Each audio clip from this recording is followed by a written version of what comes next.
2027, la Guyane comptera 4 nouvelles brigades de gendarmerie, 2 fluviales à Saint-Laurent-du-Maroni et Saint-Georges et 2 autres fixes installées à Roura et Montsinéry-Tonnet-Grande. Le maire Patrick Lecante attend un service de proximité dans sa commune rurale qui développe également des projets urbains. Il est au micro de Nickerson Perdius et Carl Constable. Effectivement, c'est un travail collaboratif qui avait déjà démarré il y a cela donc quelques mois, qui va d'ores et déjà prendre corps avec cette annonce pour les prochains mois, les prochaines années.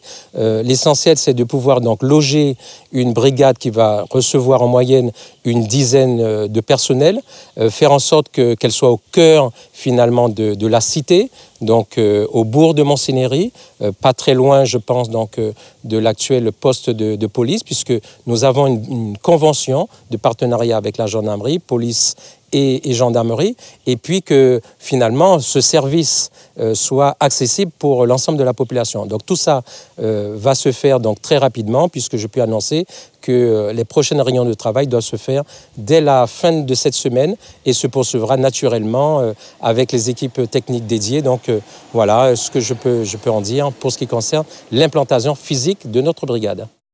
Des forces de l'ordre de plus en plus confrontées aux armes lors des missions. Plus de 200 armes saisies en Guyane depuis le début de l'année, un chiffre en nette augmentation. D'où viennent ces armes? Élément de réponse dans ce dossier signé Laurent Marot et Martial Grit. Sur cette table, plus d'une cinquantaine d'armes saisies cette année par les gendarmes à Matoury et Rémire-Montjoly, surtout des armes de poing, pistolets ou revolvers.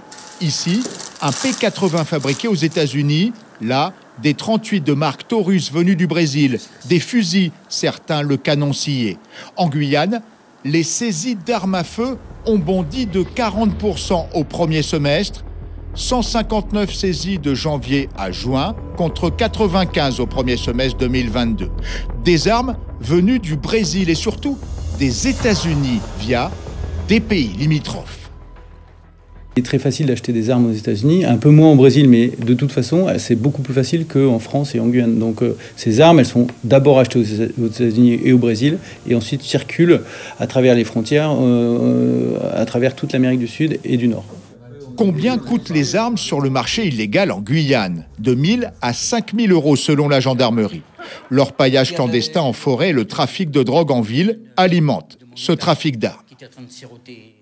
Les bandes qui gravitent dans les cités, qu'on connaît bien sur Cayenne, réussissent à se récupérer ces armements pour pouvoir justement asseoir leur emprise et aussi pouvoir se protéger dans le cadre de la lutte sur les stupéfiants.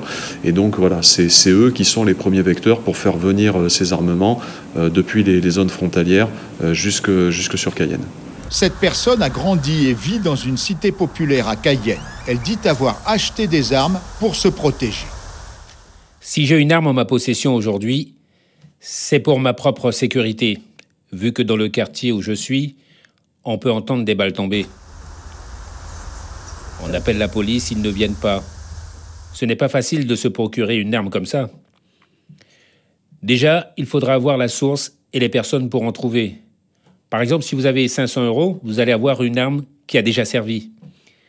Pour les personnes qui veulent vraiment des armes neuves, c'est dans les 2500 à 3000 euros de base.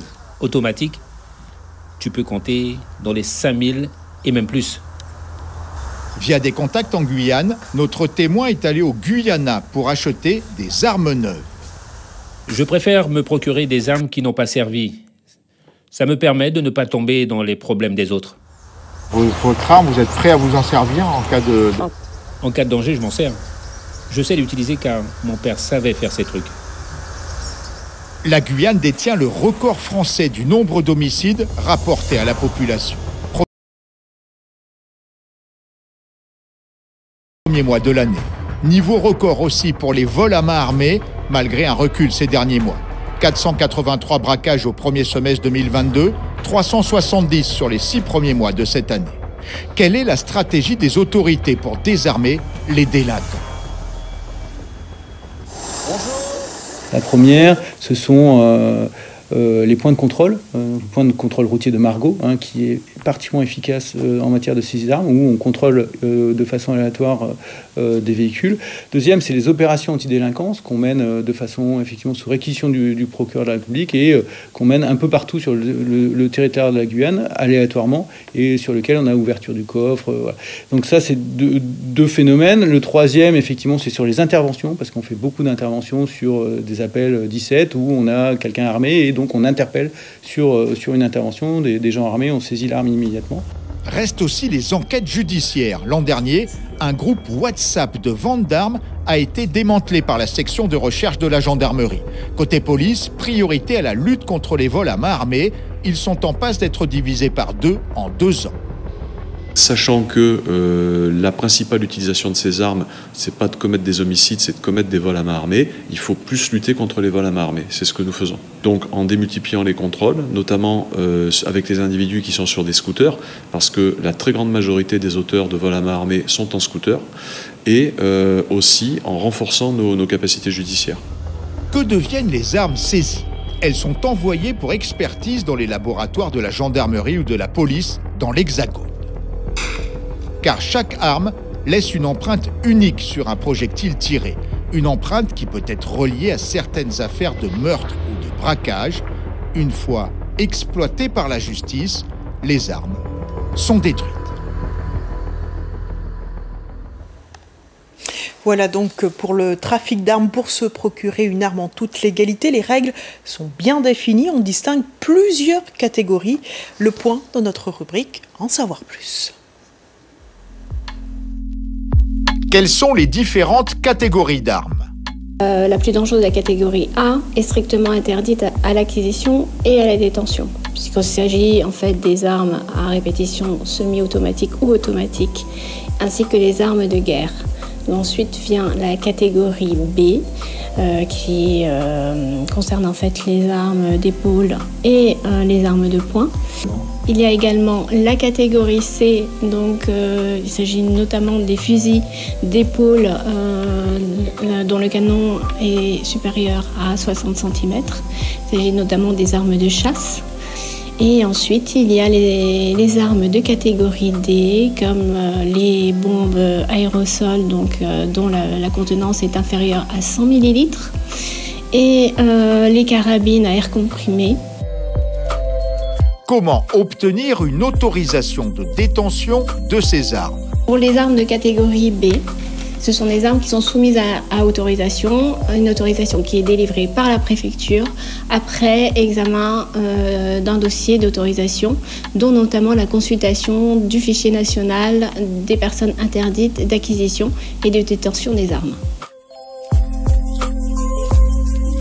Si j'ai une arme dont je ne veux plus, que dois-je faire? Il suffit en fait de les rapporter à ce moment-là au commissariat ou au poste de gendarmerie le plus proche de chez vous et d'expliquer qu'effectivement vous ne souhaitez pas conserver cette arme. Un tout autre registre maintenant, les Yanadoko ne pourront